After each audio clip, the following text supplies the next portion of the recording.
Howdy, hi. Hi. Hello. Okay. I hope that you're doing good. I wanted to do one more reading before the end of the year.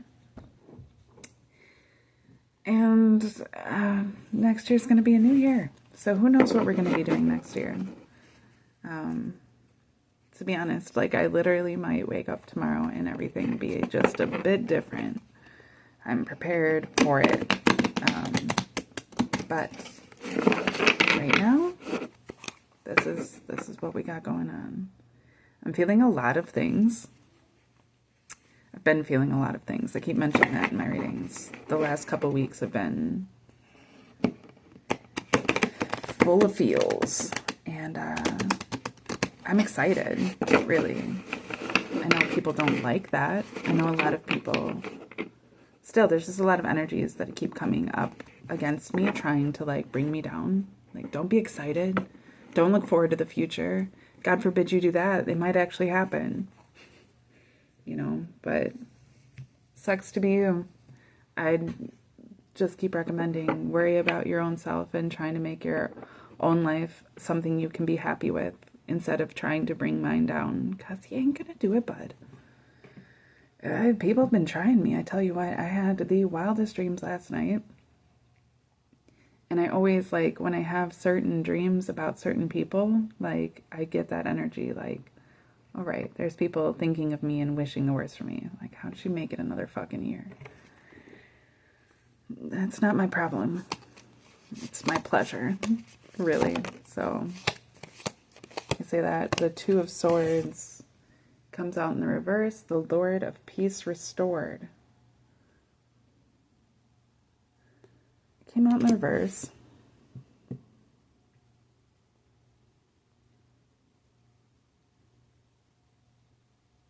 But I think, I mean, it's pointed at me. So it's like giving me this idea of like, yeah, to those watching me, they're seeing that in me. But it's not, they're not terribly happy about that. There was a lot that happened this year. Not even. It was so strange. This year, honestly, has been like the most calm since 2019. The beginning of since 2019. Because 2020 got crazy. And it's been really wild ever since. And, yeah. 5 years of a lot of chaos, but I have been doing the work. It hasn't been easy. It hasn't been easy. There's been plenty of times that, like, while I'm actively, like, doing what I know I'm supposed to be doing, I'm also fighting myself, right? Like, I'll, like, start getting down, and I'll just be, like, the whole time, like, just don't even think about that. Just don't even get down. Don't worry about it. Just keep doing what you know you're doing. Things will eventually get better. And then they do for a minute, and I'll be like, oh, okay, that's fine. And then they'll get, like, into a point where all of a sudden I'm like, I can't believe that this is still happening. It's really starting to bring me down. But I'm very proud of myself, to be honest. Like, I have maintained. And can I just say, like, I know that I didn't really start making videos before I had already done a lot of this healing work. But, like, if y'all would have known me 5 years ago, when I first started doing this work, 2020 was when I first started doing a lot of this healing work. Truly. There'd been a lot that I was already doing. I'd already gone to therapy for years prior, but 2020 really was like the year that I really started to take things seriously and started doing an internal work within myself to make my life something I can be proud of. 5 years down the line, I am consistently in that energy regardless. And I've been seeing the rewards of it. I'm seeing more and more of the rewards of it. I'm incredibly thankful for that. But if y'all would have known me 5 years ago, like, I'm such a different person. I really am. Like, I was constantly self-deprecating all the time. Everything. I was self-sabotaging. I was self-deprecating. I was also like I would ask so much more from other people constantly. You know, the ways that I cared for other people was quite often just as a means to care for myself because I was very low, I had low self-esteem. I was given to pursuing relationships with people that didn't offer me anything. Which, like, not that that isn't, I don't need to be offered anything. So, like, it's not that, like, that isn't still something I keep, but, like, ultimately, like, I've learned myself in such a different way where, like, I know what I'm looking for. I know what I like. I know what I want to see in my life. And I have stopped settling for less than that.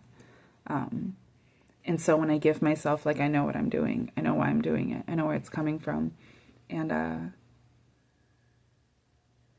it's crazy because as I'm saying this, I haven't read these cards yet. I'll show them really quick. But as I'm saying that, I, like, moved this card just a bit, and then these came down just slightly. And that slight little change, like, seemed right. But as in tow with what I'm talking about, like, I'm not even thinking about what I'm doing, but as in tow with what I'm talking about, it's that reminder that, like, even these subtle little changes that didn't seem to be so significant, they really weren't significant. They really didn't mean anything at the time even, but, like, ultimately they mean so much more in the read. Like, that'll become a determining factor in how I choose to read these things. And those things are all vital and important.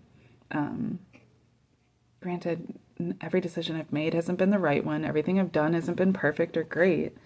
That isn't where my sense of contentment, fulfillment, success, and happiness come from.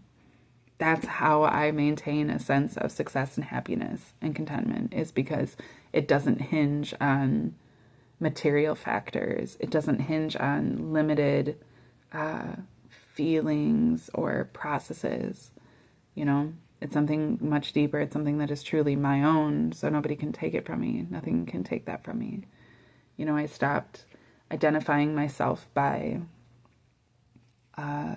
other people, other things outside of myself. Stopped valuing myself by others' validation, those types of things. And suddenly, it feels suddenly. Okay, it took 5 years. And yes, those were eternities. It's been lifetimes. Okay, so if you haven't been to through that process yet, or you're just beginning that process, like, I'm not trying to make it seem like it's not so grueling, or like you're somehow less than or weak or like anything at all because it feels overwhelming and it feels so incredibly intense. It is. It truly is. Like, that's normal. That's normal. Don't stop just because of those things. Don't think like, oh, it's so easy for other people. It must not be something meant for me because it's so hard for me. Like, that isn't the case at all. It's what's truly meant for you doesn't necessarily always come easily, but it moves you into a path of not comfort and convenience, but of contentment and peace, where you can take even the heavy things and they still serve you for a greater purpose. And then things start falling into place where, like, you don't have to do so much of a similar work, but ultimately, like, choosing to not exercise. This is speaking to me personally, okay? Choosing to not exercise because it is painful and uncomfortable and embarrassing, and it takes time and it takes energy, and it's easier to just sit around and eat fast food. Like, that is choosing comfort and convenience over what is truly best. But when you build a consistency in working out and in eating well and in disciplining yourself, those things become easier.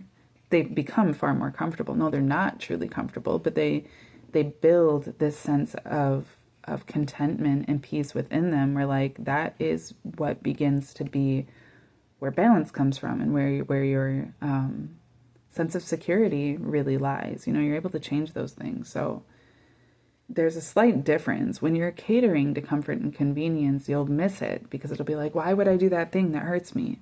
Why would I do that thing that, like, leaves me all uncomfortable and hot and bothered? But, like, the more you do it, the better you feel. That's what I'm talking about, like, on a metaphorical level. It's the same sort of thing. It's not that it doesn't require hard work. It's not that it isn't very difficult to create habits out of good things or to leave bad habits behind, right? It's very hard. It's very hard to stop eating fast food and to start working out. But once you do that consistently, it is its own reward. And that's how you know that you're on the right path. So consider that as we move into this next year, because so many rewards are coming for those that have been doing the work. But if your concept of success is constantly based on something so externally validated, you may miss it. And the external reward is going to be there. It's coming as well. But you first have to be in alignment with receiving that properly. And if your heart isn't open to it, you're not going to receive that. You're going to miss all of the things that lead into that, that get you to that point. There's doors, multiple doors to go through. And they look very much like being willing to do the work even when it's hard, because the reward is there. And then you'll see the reward and it'll be like, oh, I'm so glad that I did that work. But like, even when you don't see the reward, you have to trust that it's the right thing, because you know that it is. You know that it is. You have to know in your heart. It doesn't matter if you see it outside of yourself. It doesn't matter. That's part of this process of like the illusion crumbling away. As the illusion is done away with, we are left with, we've become so accustomed to seeing the illusion and validating things by the illusion that like first came our intuition to be able to even perceive that the illusion itself exists. Then came the realization of it. But even that is just the illusion. So once that's done away with, then it's like, oh, well, now all of that comfort and convenience that the illusion allowed is gone. What is left? It's okay to sit in that feeling of nothingness. And in that sense, it's out of that nothing that everything is created. Everything good comes out of that. Everything that is created can be called good, but it has to come out of that nothingness. It can't always be coming from one thing or the other. It brings me back to like, even in my last reading, I was talking about the alchemization of shit into gold and then gold into something greater. And like, that's what we're talking about. It's like something greater is like so much beyond those concepts that even the greatest thing you could possibly conjure in the material pales in comparison. Is like it is infinitesimally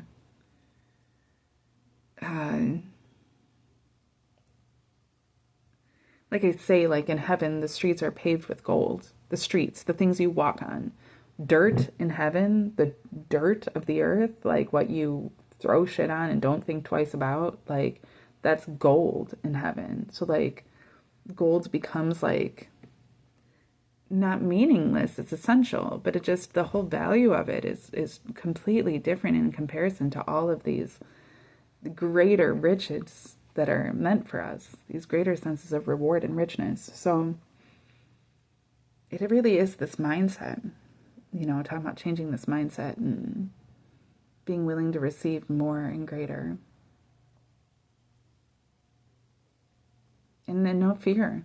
I was talking to a friend today about that. We're like, it's easy for me to give advice and then it's harder obviously for me to take my own advice, but the advice that they were looking for, the engagement that they were hoping for, like, is the engagement I ultimately needed for myself too, which is like, right, why do I doubt myself? It's hard when like there's so many people and experiences and different things externally that can be taken as oppositional, right? Like our opponents. My friend the other day had mentioned that, where they're like, is it just me, or am I schizophrenic, or is everybody an op? You know, like, and it's like, I mean, yeah, it depends on the mindset. It is a part of your psychology. And truly, like, I don't think most people really are actually for you in the sense of like, because what our definitive quality of what a person in support of us looks like is somebody we can go to with all of our problems, and they're like, yeah, come to me and I'll take all of those on and I'll turn them into pleasantries. Somebody that like, you know, will sit with us in our darkness and be a light. Somebody that like will make us feel super powerful and super capable and always desirable and always loved and cared for, when like people are struggling hard enough to do that for themselves. I think it's rather unreasonable to want that so much from someone else, especially when, like, how dare you expect that from someone else when you're not able to give it to yourself? That's why you're looking for it in somebody else. So like, you have to see how unreasonable that is. I want this person to love me because I don't love myself, and their love is what's going to make me feel like I deserve love. But no, it isn't. No, it isn't. People could have tried to love you this entire time and you didn't even know any better that that's what was going on, because you still choose to refuse love. You don't accept it into yourself. You don't receive it into yourself. You don't give it truly from yourself. So how are you going to expect that from somebody else? You know, I don't know where that really necessarily came from, but now I'm being reminded of a little bit of a back and forth I had with somebody earlier today, where I had posted that your comfort zone will kill you. And they posted something along the lines of, it'll be fine for just one more night. Like, it's New Year's, so, you know, I'm planning on not drinking, but it's fine for me to drink tonight because it's the last night to do it. Or like, you know, I'm not going to be spending all my time doing these same types of things, but it's fine for me to do it tonight because it's just like the one last night, one last hurrah, right? And I can relate. It's not that I haven't set myself up in the same ways, but ultimately, like, hearing somebody else say it too is a reflection of those things where it's like, I can't sit here and argue that that's best. I get where you're coming from, but like, we both know that that's no way to celebrate the new by actively engaging in the old. That's self-defeatist at best, right? If not just completely dismissive. And like, to be able to be honest with ourselves truly about those things, do what you will, but at least be honest about it. Because so many of us love to do what we want to do, but we want to do it with excuse. We love making excuses for why it's okay that we're this way. Really, we are the person that we keep trying to portray ourselves to be, but also we are this other thing. And like, it works just because, like, I don't usually talk about it. Again, I'm not saying that I'm anywhere separate from these things. I'm just pointing out the irony of it and the need for genuine change from those things. Okay.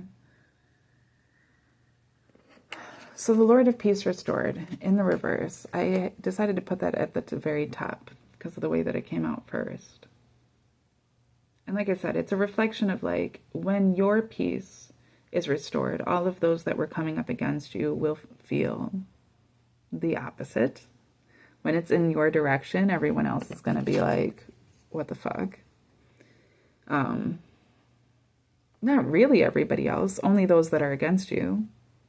Pay close attention to those that are happy for your happiness, that are peaceful when you're at peace, that, you know, are adding to your life in those ways. And pay close attention to those that are on the opposing side. You can engage with them as you choose to, but at least now you can do it rightly. You can do it with a clear cognizance of who they are and what they're about and what they really want from you and what they're really hoping for you, you know.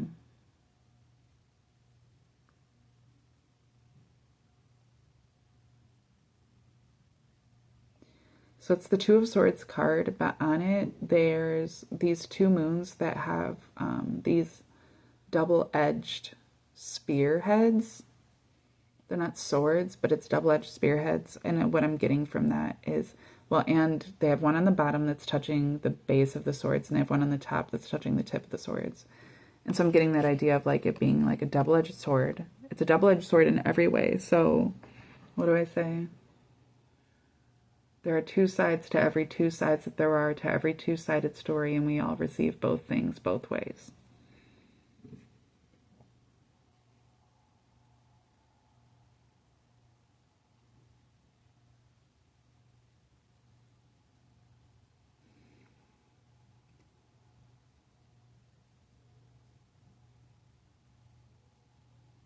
I mean, it's an interesting one because, yeah, in the same way that me receiving my peace, like, well, the way that I know that it's peace is because even when things are seemingly problematic or chaotic or not perfect, I'm at peace.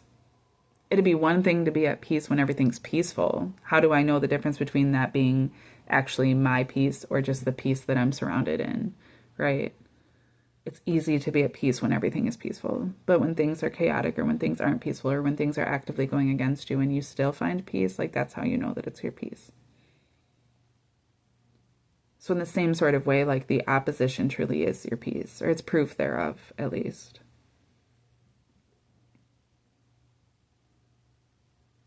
Just as much as your peace is proof to them of their lack thereof. Anyone that's actively trying to come against you is not going to feel at peace when you're at peace because they're actively trying to come against you. So your peace becomes this show of their internal conflict as well. So the way that comes down is that it comes down into these two cards, the Six of Swords and Justice in the upright. I'll show this one more time just because I'm not going to be picking those ones up. Okay, but these cards in the middle, these two. And then this one is face down still. So it's being clarified by both of these, which are then being clarified by these external cards. So the Two of Swords being clarified by the Six of Swords and Justice in the upright. The Lord of Peace restored in the reverse, which is, like I said, a reflection of how not just that your peace is being restored, but that it's also revealing the discourse amongst those that have come against you. Your peace is other people's downfall. It's being clarified by Lord of Earned Success and the Daughter of the Lord of Truth. That makes me want to cry. Like, that hit me really deeply and emotionally. Y'all, I'm not going to be drinking wine like this come the next year. See, I still do the same thing. This is why I can't judge. I do the same thing as anybody else. I do better than myself. I'm not trying to do better than anybody else, to be clear. I'm trying to do better than myself. I bring these things forward. I process these things. I don't think there's anything wrong with drinking wine every day. I really don't. I haven't been getting drunk. This is a glass, right? I have like maybe 2 glasses of wine a day. I don't think that that's terribly unhealthy, but I don't think it's the healthiest thing either. I think that there's been a reason that I've been given to it, and that ultimately there's something better for me on the other side of this. But I did do the thing where I'm like, okay, well, I'm just going to give into these things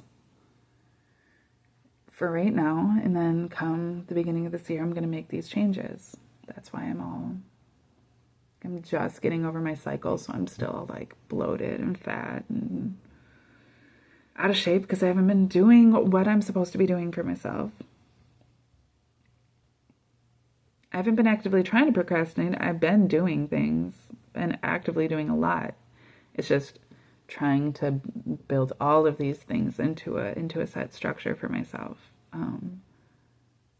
I also was completely sober for months this year and had determined during that process that I like that, and I like to be able to be given to that to some degree, but I also like to be able to enjoy myself as I choose to.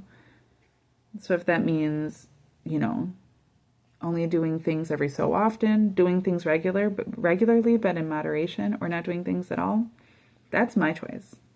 It's my choice to make, and it's about what's best for me ultimately that way too. So that's part of this process. I'm not saying that I want to give everything all up, but I do want to not be given to certain things. I don't feel like I've necessarily been given to wine. But I do find myself then feeling like I have to make excuses for it when I'm like constantly doing it. And that's not where I'm trying to be. Okay.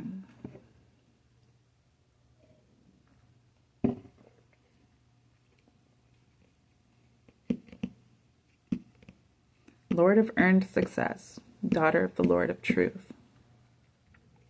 In the Justice card, it has the yin and the yang, and they are on either side of the scale, which is also clarified by Mercury and Saturn. There's 2 sides of the moon. There's 4 sides of the moon.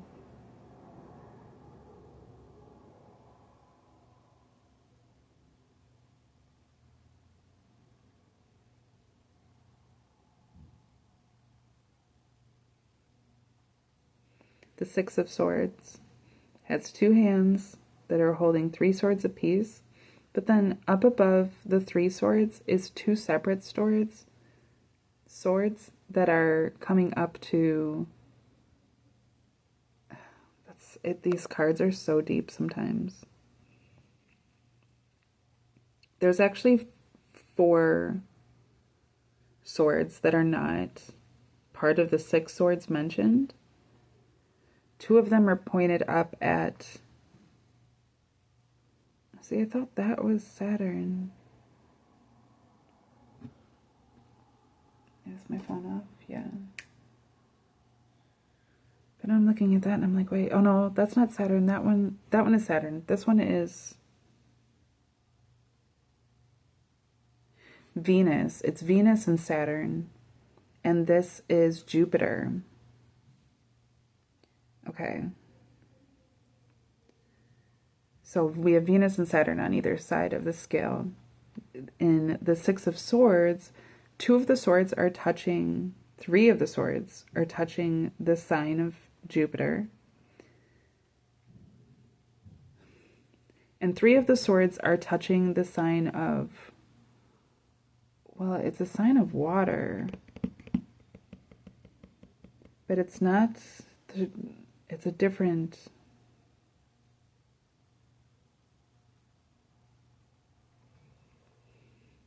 It's the native sign for water. So I'm wondering if it has some other meaning.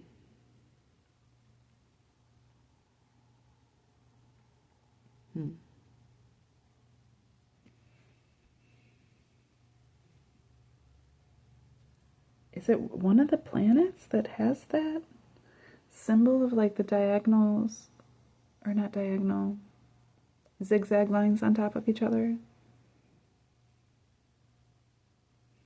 I wish I could, my phone is off, so I can't look it up. But I do find it interesting, these 4 swords. And they're giving this sense of balance, but the thing about it is that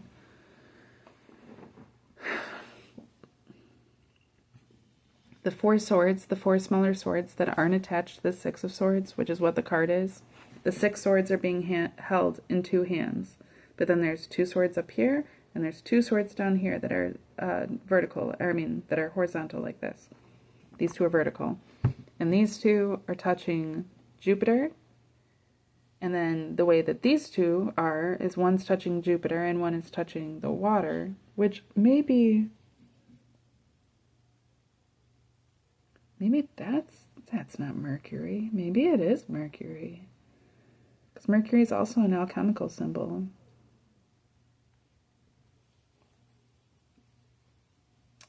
I don't know. But they're touching those symbols. But the thing is that these 2 small ones are touching, these 2 small ones are touching. But the 2 up here that are touching the other 2, Mercury or water, whichever one it is, in order to make it 3, are actually part of the 6 of Swords. Which is very deep.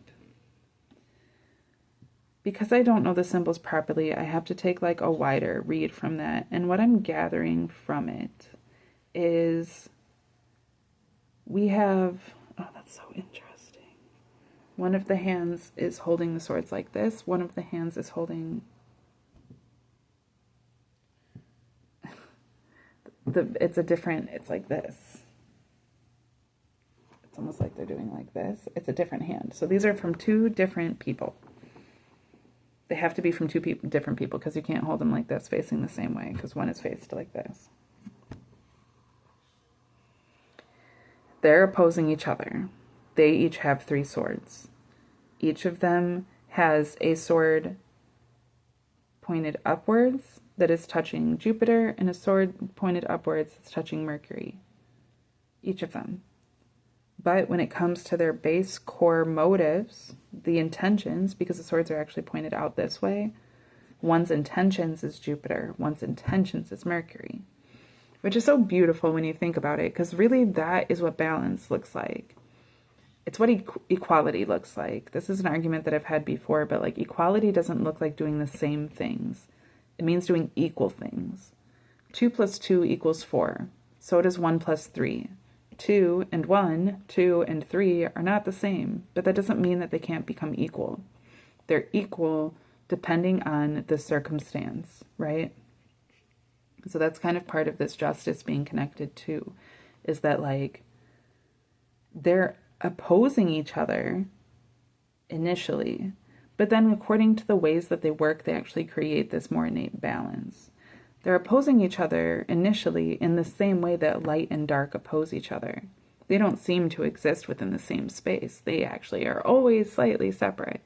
However, it's within the light that the darkness exists and takes form, and it's within the darkness that light exists and takes form, and it's the balance between the two of them that ultimately creates this whole realm that is anything but just black and white, right?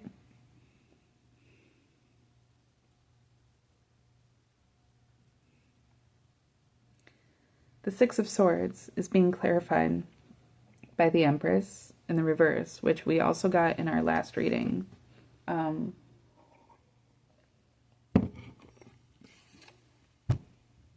The daughter of the mighty ones.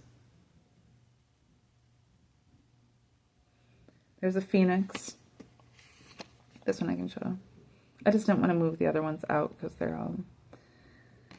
But there's the phoenix.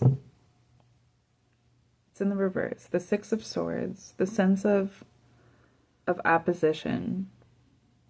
And like I said, it's in the same way where like those that would come against you. This was just a clarification of this card, to be clear, again. But like, those that would come against you are actually being shown the error of their own ways. Because ultimately coming against anybody isn't best for anybody. Like, I'm not better than anybody because I don't come against anybody.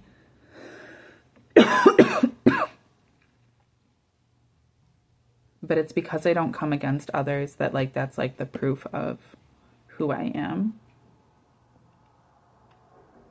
And it continues to be the proof of who I am. Because when others come against me and don't succeed, they end up looking bad, and I just go on existing. So, like, it's kind of like, the Roadrunner and Wile E. Coyote were like... Sorry, I'm choking, and I have this, like, weird tickle in my throat.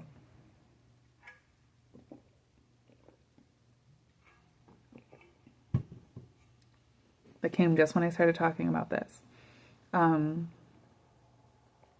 It's like the Roadrunner and Wile E. Coyote, where, like, sometimes they do interact, and sometimes, obviously, the Roadrunner is, like, trying to outsmart Wile E. Wile, I guess his name would be, but it's Wile E. Coyote. So Wile. Ah, that's so deep. I can't even get into that. Hold on.